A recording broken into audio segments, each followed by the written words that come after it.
और इससे मैं बहुत खुश हूँ। आर्टिफिशियल इंटेलिजेंस हमारे लिए एक मशीनी युग लेकर आए हैं और वह भी एक ऐसा मशीनी युग जिसमें मशीन को इनपुट देने की आवश्यकता नहीं होगी। यह होगा मशीनी युग और इस मशीनी युग में हमारे विज्ञान को एक नई दिशा मिलेगी। तो आइए जानते हैं आर्टिफिशियल इंटेलिजेंस के क्या क्या पोटेंशियल है और क्या क्या करतूत है।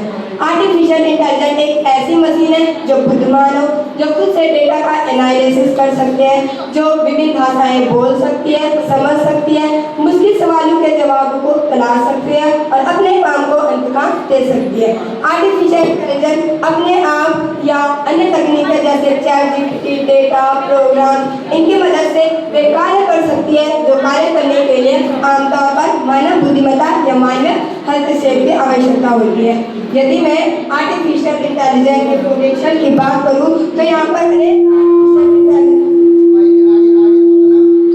बस ऐसी में बता दें, ऐसे में बता दें। यहाँ पर अनेक आर्टिफिशियल इंटेलिजेंस के पोटेंशियल आपको दिखाई देंगे। यदि मैं जलवायु परिवर्तन की बात करूँ तो यह जलवायु परिवर्तन में हमारे लिए मॉडलिंग की कार्य करता है। यह जलवायु परिवर्तन के पैटर्न में भविष्यवाणी कर सकता है। यह नीति और विषय में बता डेटा का विश्लेषण कर सकता है। यह ग्रीन हाउस प्रभाव को कम करने और उत्सर्जन को कम करने के लिए तथा जलवायु परिवर्तन से निपटने के लिए यह रणनीति भी विकसित कर सकता है। अगर मैं एग्रीकल्चर की बात करूँ तो आर्टिफिशियल इंटेलिजेंस एग्रीकल्चर में भी अपनी एक महत्वपूर्ण भूमिका निभा सकता है। यह हमें बता सकता है कि किस खेती में कितना उपज होगा तथा यह सिंचाई को निश्चित करना और अनेक कार्य भी हमारे साथ कर सकता है। यह पर्यावरण अनुकूल खेती करने में भी हमारी मदद कर सकता है। यह वनों की कटाई, वनों की छटाई, वनों प्रबंधन में अनेक योजनाएं बनाने में भी हमारी मदद कर सकता है। क्या आप जानते हैं कि गूगल जो हमें एक दिन या 10 दिन का वेदर फोरकास्ट बताता है वो भी आर्टिफिशियल इंटेलिजेंस की मदद से बताता है। अगर मैं चिकित्सा क्षेत्र की बात करूँ तो आर्टिफिशियल इंटेलिजेंस चिकित्सा क्षेत्र में भी अपनी एक महत्वपूर्ण भूमिका निभा सकती है।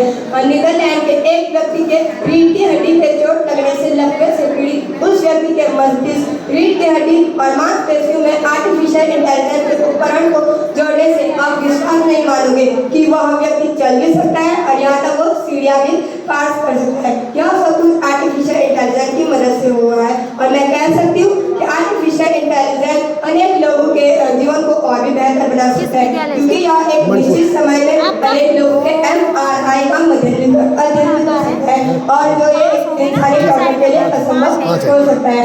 आर्टिफिशियल इंटेलिजेंस ऐसे अनेक कार्य कर सकता है। यह भविष्यवाणी कर सकता है कि आपको कौन सी बीमारी है जिसके कारण हम इसका उपचार कर सकते हैं। और मुझे आपको बताने में बहुत खुशी हो रही है कि आर्टिफिशियल इंटेलिजेंस को एक अतिरिक्त विषय के रूप में अन्य स्कूलों में पढ़ाया जाएगा। इसकी पहल SPSE ने की है और मैं आर्टिफिशियल इंटेलिजेंस की महत्ता को जानते हुए मैं भी चाहती हूँ कि हमारे UK बोर्ड विद्यालयों में आर्टिफिशियल इंटेलिजेंस को एक अतिरिक्त विषय के रूप में पढ़ाया जा सके, ताकि हम भी उसके नफा नुकसान, बारीकियां और महत्ता को जान सकें। अगर मैं आर्टिफिशियल इंटेलिजेंस के सरोकार की बात करूं तो PM मोदी के कहे गए बुद्धिमत्ता पर मैं आपका ध्यान केंद्रित करना चाहूँगी। PM मोदी ने कहा है कि आर्टिफिशियल इंटेलिजेंस हमारे वर्तमान और भविष्य दोनों को नियंत्रित करता है और दोनों पे समान प्रभाव डालता है। इसीलिए हमें सावधानी पूर्वक इसका इस्तेमाल करना चाहिए तथा सतर्कता पूर्वक आगे बढ़ना चाहिए। अगर मैं आर्टिफिशियल इंटेलिजेंस के अन्य पहलू की बात करूं तो आर्टिफिशियल इंटेलिजेंस नौकरी के संकट ला सकता है। यह विनिर्माण, ग्राहक, डेटा एंट्री, ड्राइवर, लेखा जोखा, क्लर्क इन सारी नौकरियों में संकट ला सकता है। यदि आर्टिफिशियल इंटेलिजेंस सारे कार्य अपने आप करेगा और सारे निर्णय अपने आप लेगा तो मानव बुद्धिमत्ता और कौशलता में गिरावट होगी।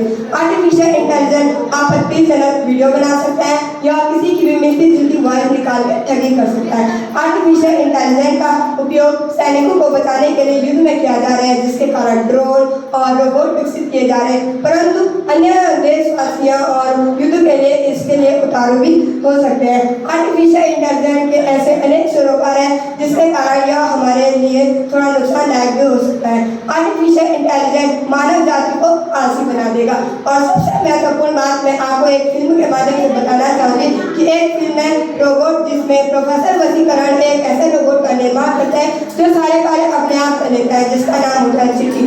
परंतु डॉक्टर कोरा इसमें कुछ बदलाव कर देते हैं जिसके कारण फिर होता है मशीनी और तथा इंसानों में युद्ध।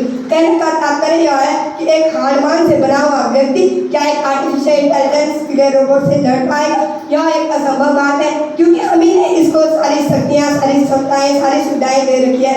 कहने का तात्पर्य यह है कि हम भी नहीं जान सकते और आप भी नहीं जानते हैं कि कब ये आर्टिफिशियल इंटेलिजेंस का बना ये रोबोट हमारे लिए भस्मासुर साबित हो जाए। अंत में मैं ये कहना चाहूंगी कि जब भी विज्ञान वरदान लेकर आता है तो अपने साथ कुछ नकारात्मक पक्ष भी लेकर आता है। इसीलिए हमें एआई के क्षेत्र में सावधानी पूर्वक और अपने सूझबूझ से आगे बढ़ना चाहिए, ताकि यह मानव जनजाति के लिए एक कल्याणकारी साबित हो। धन्यवाद।